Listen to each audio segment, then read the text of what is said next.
to live stream the meeting. It's filling up the little bar. I think we're live. All righty. Welcome, everyone. Happy Wednesday. Welcome back to Real Estate Real Talk, episode 5. We're so thrilled, right, Jason? Sure are, yeah. I am your host, Donna Kelly, and we are live. We're talking about the real estate market, and it is zero fluff and total transparency. Today, Jason's with me. He's from New American Funding. You've seen him on here before. He is my regular, and I'm so happy to have him. Thanks for having me. You're welcome. So last month, I gave April and May numbers for what's going on in the real estate market. And so I'm going to give a quick little recap. So Albany, New York, or Albany County, New York, when we started the show in April, the median house price was $360. In May, it went to $335, and it was a drop. And I said, well, it was probably different sales had affected it. And it's back up to $390,000. So that's a very good plus. And I'm sure it's going to fluctuate month to month. But I'd like to give you an idea how the market works. June has been very busy for all of us. Has it been busy for you, Jason? It has. It typically, June, July tend to be two of the busiest months of the year. So, Okay, good. I'm glad you agree. The other thing that I wanted you to know is days on market. In April, we started off with 10 days on market in the Albany County area, and we're 6 days. That means the home prices are higher in June, and the days on market, they're selling quicker. For Schenectady County, in April, the median house price was $290,000, and in June it was $330,000. So that's a $40,000 jump. And in May it went to $315,000. So it's escalated up. The busier we got, the higher the home price. Inventory stayed about the same. And so when I say inventory, that means the number of houses for sale in that month. And days on market have stayed the same in Schenectady, 8 days. So again, it shows that June is the busiest month, right? And home prices reflect that. So more homes for sale, or about the same. They're selling about the same or a little bit quickly, depending which county you look at, but they're going for more money. And what I always say is it because people can get out and see homes easier. They look more beautiful this time of year, right? Everybody's got their landscapes, their yardscapes. In the winter, sometimes, we will always want you to sell homes in the winter because, well, that's how we do business. But sometimes they're not as appealing, right? With 3 feet of snow. Saratoga County in April, the median house price was $447,000. It's now $520,000. And you may remember this if you live in Saratoga County. May was $568,000. And I said they probably sold a couple $1 million homes in that month, and it raises the price. Days on market are 6, just like Albany County. So June again is a very good month for Saratoga County. So we're going right along. I'll be curious to see what July is, but we won't have those numbers until August. And of course, we're at the first week of July. And despite the 4th of July holiday, which I hope everyone had a wonderful holiday, it's been a busy month already. So, Jason, what are we going to talk about today? well, Donna, you usually are the one asking me all the questions. So I thought we'd maybe flip the script today and ask you a few questions. Okay, So, go gentle question on number me. 1, I will, I promise. What first brought you into real estate, and what is your absolute favorite part of your day-to-day job? Oh, excellent question. I wasn't always in real estate. I was in the lumber industry for a very long time, which taught me a lot about building products and how homes are built, what kind of materials are good for siding or your front porch. I started out in accounting and got into inside sales and then outside sales. And one day I woke up and I said, Hey, there's got to be a better way to do business than go all the way to Watertown, New York from Albany. Yep. Well, it was a lot of fun. I loved all my customers, but I wanted more time closer to home. So I sat down, I thought about it, and I said, well, I know a lot about houses, and I've always wanted to be in the real estate market. So I got my real estate license, and here I am. And what I like is I can use all the experience I had, right, from being in lumber, and I still get to work with people because, well, I'm a people person and I like people and I like to help them solve their problems.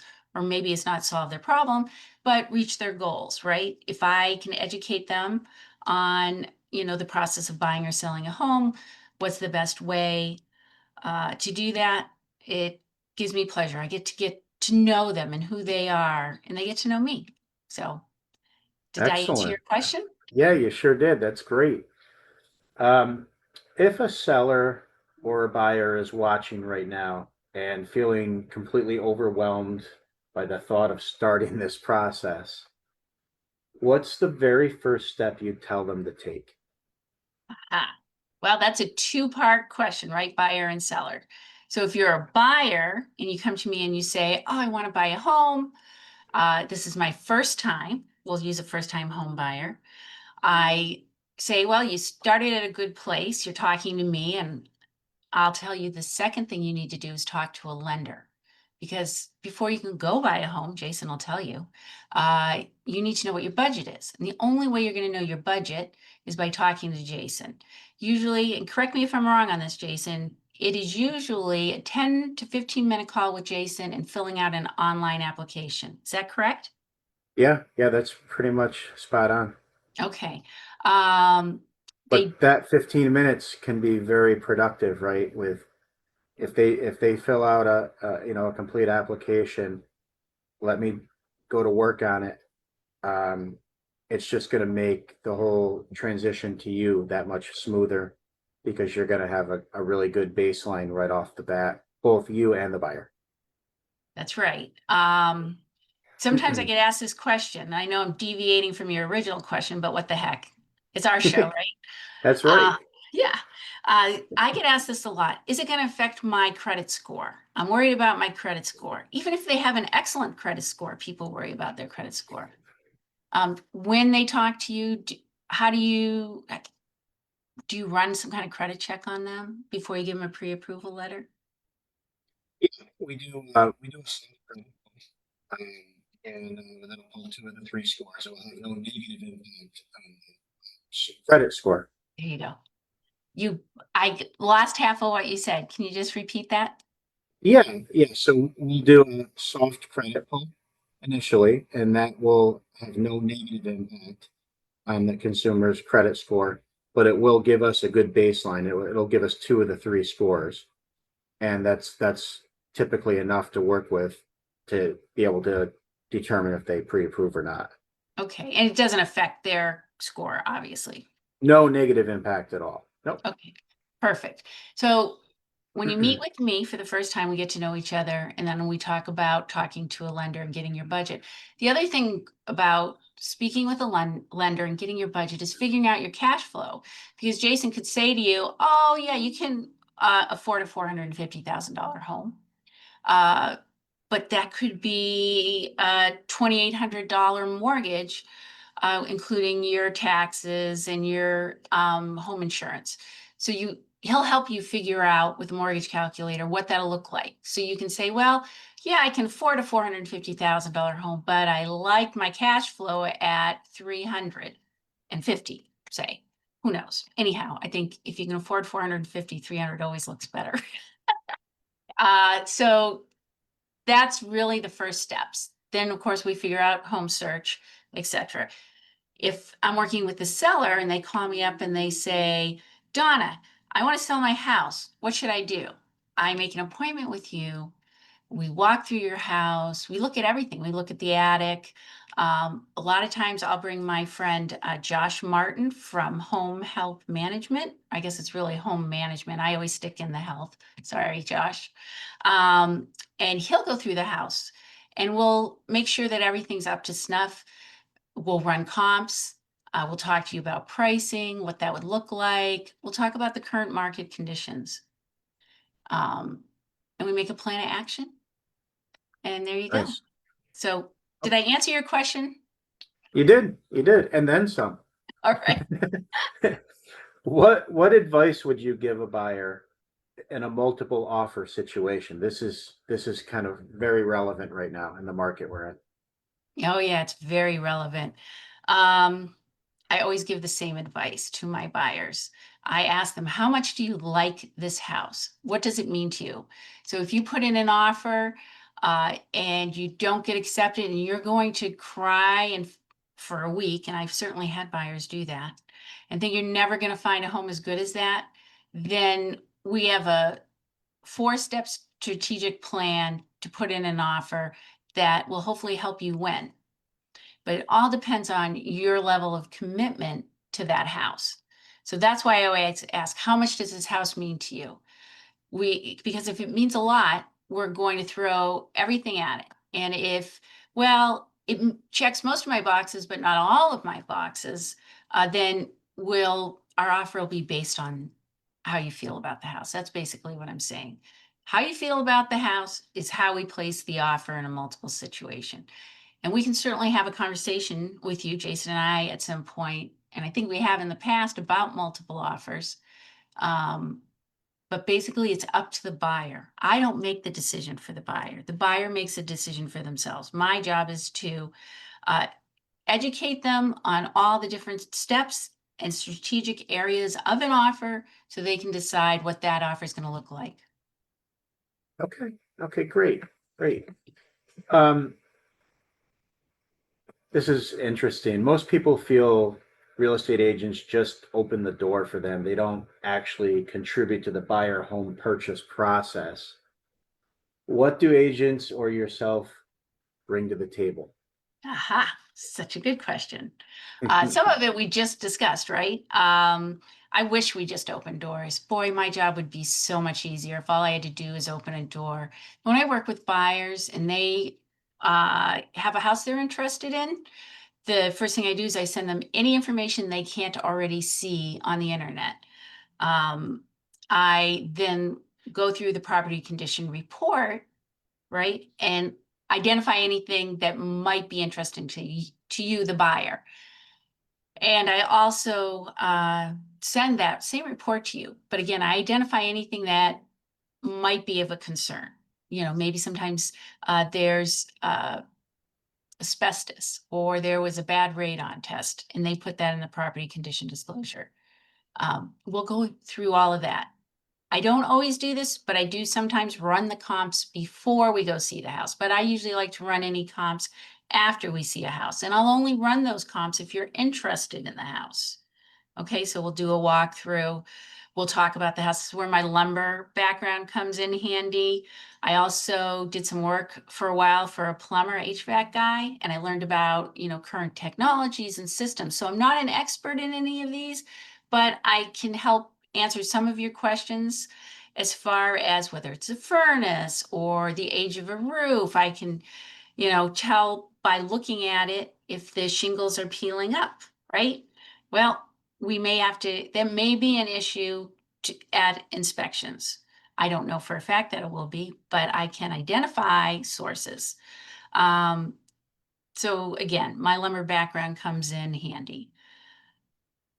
That's great. I think in working with you, you are a fountain of information with a genuine desire to help both buyers and sellers. And that comes through with your knowledge, with your experience, with just the way you treat your clients. So I'm super happy and proud to be working with you. Thanks, Um, Jason. Same here. of course. Uh, what advice would you give sellers? Is the seller's market so it's got to be listed and it's sold right? Aha. Excellent question. So we talked about earlier when I meet with the seller and I bring Josh with me and we go through the house. A lot of times I will ask the seller what they think their house is worth. And then we run the comps and we identify whether it's really worth that much. And I'll give you a perfect example. And if my friend's listening right now, I promise not to say your name. Uh, but my friend had contacted me and said, I want to sell my house. And I went over there and I said, well, what do you think your house is worth? $1 million. And I said, where'd you get that from? And she goes, Zillow told me. I go, okay. So I opened up my Zillow, brought up their house, and you go down, and Zillow had like 4 comps, but the houses weren't anything like their house. And they had a beautiful house, believe me, and it went fast, but it wasn't going to go at $1 million. The houses they picked were like little mini mansions. And she had this beautiful home inside and out, a pool, everything. Uh, but again, she didn't have 4 bedrooms. She didn't have an egress in her basement. She didn't have a 3-car garage. She only had a 2-car. So that sometimes that's where sellers get their information from. Yeah. Uh, and I can tell you that sellers, if you overprice your home, it is going to take longer to sell, and it probably won't sell as much as what I will tell you. So I always give a range. So I'll run comps with the Mhm. seller and we'll look and we'll say, oh, well, you could sell your house and get this price anywhere from 350 to 385. You know, based on the condition, I'll say, I'll always go with a lower number. I will never go with the higher number, especially with multiple offers out there. There's no need to go with the higher number. You want to attract as many buyers as you can. If you go with that higher number, you have to remember buyers are really smart. What do buyers do? They pick up their phones and they're looking at what you're looking at. I have Sure. had buyers that run some kind of insurance claim thing so they can see if you have an insurance claim on your house in the last 18 months. I'm like, where are you getting that app? But what I'm saying is sellers, your buyers coming to look at your house are very smart. So let's attract as many as we can. Keep the price reasonable. If this is a house that appeals to buyers, they will go in multiple offer to win your home. Um, so that's what I have to say to sellers. Did I answer your question? Nice. That I did. know. That did. I just want one more question. I want to circle back to one we started on before for buyers Okay, with multiple offer situations on how they could potentially win the bid. What are some strategies that you could bring to the table for them to maybe sweeten the deal, so to speak? sure. One is the earnest deposit or escrow. That is when an offer is accepted by your buyer, right? Or your seller, excuse me. There's a line item in the contract and you say, I'm going to buy your house for 200,000 and I'm going to put down an earnest deposit of $2,000 for an example. And that when they accept everything signed, that $2,000 goes in an escrow bank account somewhere. What I'm saying is you increase that amount because that $2,000 goes towards your down payment anyhow. Right. So if you want to look good and you want to look serious, increase it to $10,000, right? Um, you're not ever going to lose the money unless you wake up one day and say, I don't want to buy this house anymore. Then you're in trouble. But other than that, you're usually pretty good. So that's one way to swing the pot. Yeah. I always advise the buyer to make sure that that money's not cash or like money order, right? Like it needs to be either personal check or bank check, so that it can Or be paper trailed, yeah, right? oh yeah, right. Or if you wire it, there's a paper trail, right? Sure, sure. Yep, from one Okay. account. Yeah, 100%. Yep. But All right. that's good. I like that strategy. That's a great tip. Well, thank you. I'm glad you also use the same tip. Um, Then inspection comes up, right? And the standard is one item for $2,000. That means if the furnace is called out, that replacement is over $2,000. So you go back to the table and work out something with the seller or mold remediation, right? That is so much more expensive now than it was a few years ago because the products to remediate have increased, right? The cost Mhm. has increased. Sure. Um, Everything's increased because of inflation. So 2000 is still a low number. So sometimes I say, and I never say this, I never say waive inspections because you're buying the biggest purchase of your whole entire life. So you should know what you're buying, right? For Um, sure.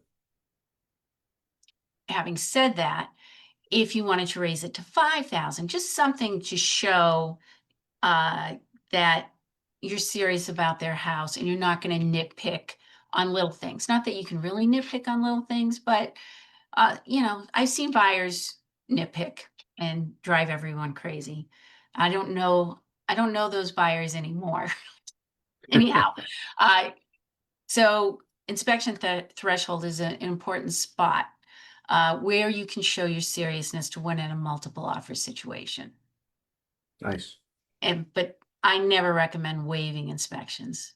I have seen where I've represented sellers, other buyers have done this. They've done an informational inspection, but hold out for radon and what's the other one? Mold.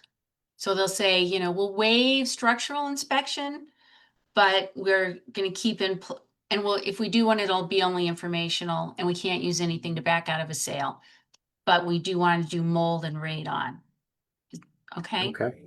Um, then there's the appraisal gap, right? If you're in a multiple offer situation, I have an appraisal gap clause that I use that says, and this is obviously up to the buyer. If the appraisal comes back under what we bid, we're willing to put $5,000 towards that gap. Anything else will have to be brought back to the table to be discussed. Okay. That way Nice. the seller knows that, you're willing to discuss the gap. And boy, do I have stories about that. There's not that many situations where I've had gaps, but there have been at least two in my career that were significant. And then the fourth item, well, I don't know what the fourth item is, Jason. I seem to have talked myself silly, Well, but no, I I think always have four. Thank you. I think the three that you just went over are really, really important and relevant and can certainly help to win out in a multiple bid situation, which seems to be most transactions these days. Yeah.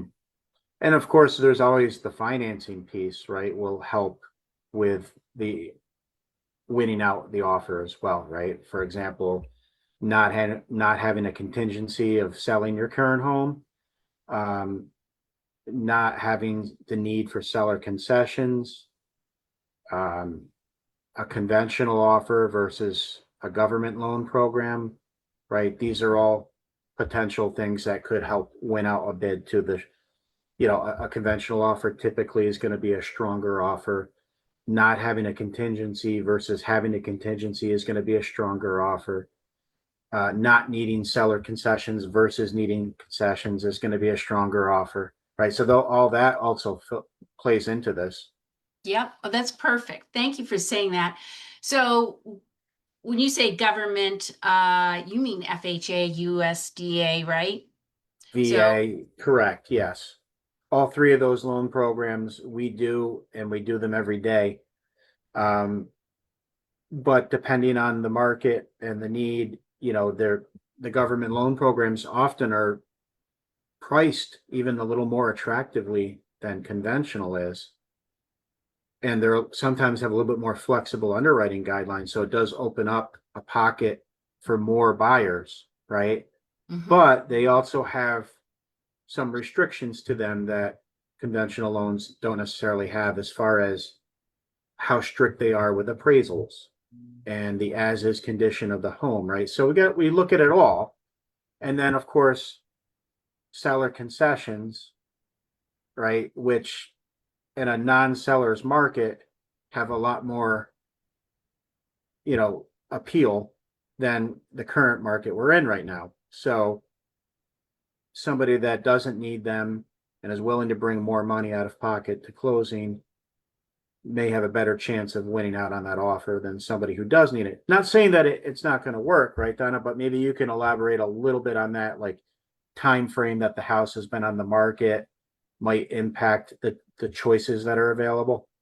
Correct. So, um, if I have someone who needs to sell their house, right, contingent on the sale of their house to buy another house, I always suggest looking at homes that have been on the market a little bit longer, Sure. uh, or what's the other one? If it's been on the market a little bit longer, sellers are more open.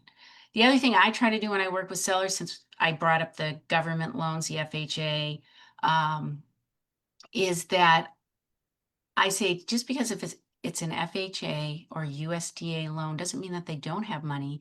It means that sometimes they get a lower interest rate using the government loan, and that is actually very smart. And I turn to my seller and I would say, if you're going to go buy a house and you wanted a lower interest rate, wouldn't it be appealing to you to use an FHA or USDA? And they're like, yeah. And, a lot of times they get a bad rep because they have different appraisal systems where there's some, no safety. They say safety, but really it's, is there any peeling paint? Is there baluster when you walk down the steps? Things like that. Easy, simple things, and you just put it back on the buyer to fix. So I try to keep sellers open to the fact that conventional, although it seems really appealing and can be less risk, uh, isn't, the end all, if you go with an Sure. FHA or USDA. Um, Those programs are there for a reason. You know what I mean? People may have the money to put down to go conventional, but maybe they don't want to. Maybe they're trying to be responsible and keep a nest egg for themselves so that if something comes up with the house in the future, they've got money set aside to take care of it, right? So you're right. Just because it's a government loan program, whether it be FHA, VA, USDA, doesn't mean that the person's not perfectly capable of going conventional, but maybe it's not in their best interest to go conventional. So we try to we try to educate the buyers, and as you do, educate the sellers as well that don't necessarily turn down a government loan offer because it could be the best thing for you, for everybody. yeah, I agree, especially if it's a higher offer than the conventional, right? Sure. Um, so then I do remember what my fourth thing was, which is your company offers something called a cash app, right? Is it called Oh, you're talking about the NAV program cash. that you offer? Yeah, NAV cash, which basically takes away the contingency, right? So we fully vet the buyer. We do a complete application pre-approval, and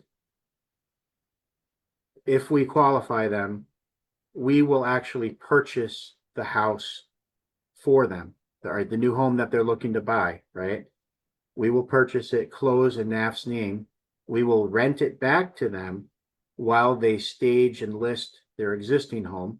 They can move in the same day we close.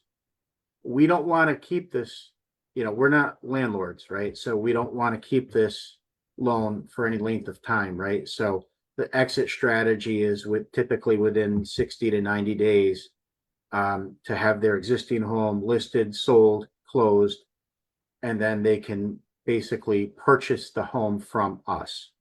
Okay. But it's a way for the buyer to essentially be a cash buyer and not have a contingency because they're using our money to make that happen. Okay. And it's a unique concept, but it's an effective strategy in the right situation. Right. So it actually accomplishes two things, right? The buyer I have that is contingent on selling their home before they can purchase the home they just put an offer in on, it removes that contingency, right? Correct. And it now becomes a cash offer to the seller. So they remove the Correct. contingency and now they're cash, and it's a win-win. 100% correct. Okay, so I really love this. I can't wait to use it actually. Uh, so based on all of that, there must be a certain criteria. I mean, how does a buyer get into the program? I know they talk to you, but what other Well, steps? yeah. Yeah, so we would take a full application, right? They have to have a certain amount of equity in their current home already. Typically 30% is what we like to see. Because that's going to be used later when they buy the house back from us, right? Okay. Um, but yeah, they're going to be credit and income qualified. We're going to fully vet them. We need to make sure they are good to go and prepared to purchase this home back from us down the road, right? Mhm. Um, so yeah, and there's different programs we can look at, not just conventional. We can do a deeper dive in this. In fact, maybe I believe you and I talked about a future episode. I'll bring in the head of our NAF Cash program who can spend 15, 20 minutes, half hour if needed, to do a deep dive into it. Because it is a unique concept to this area of the country, but NAF cash exists throughout the country.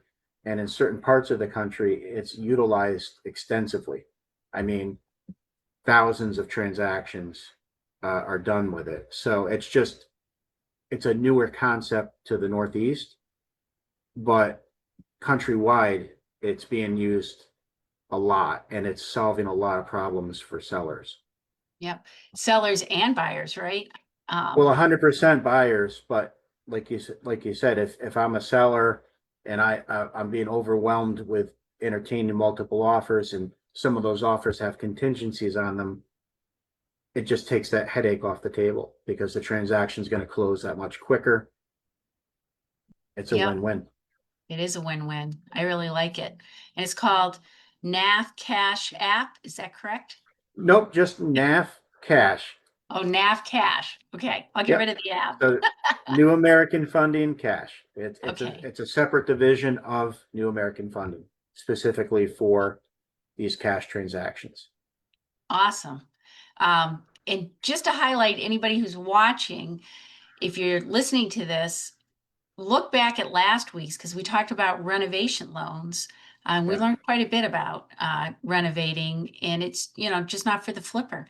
So I think we're out of time, Jason, but I can't thank you enough for all your My help pleasure. today and those tough Yeah. questions, even though I went a little haywire there. Uh, we covered a lot of ground today, and hopefully people will ask us questions because we really started this whole show, right, Jason? So that we could answer the questions for buyers and sellers. So if you have questions, reach out to us through our Facebook. I'm going to put our contact information below this show. Any questions at all, reach out to us. If you don't want your name on the show, you don't have to. You can be the quiet question. So thank you again, everyone. Jason, did you want to say goodbye? Yeah, Donna, again, thank you as always for having me on. It's always a pleasure. Looking forward to next episode. And if anybody needs to get a hold of me, 518-669-9780, jason.tedford@nafinc.com. I'd be more than happy to answer any questions.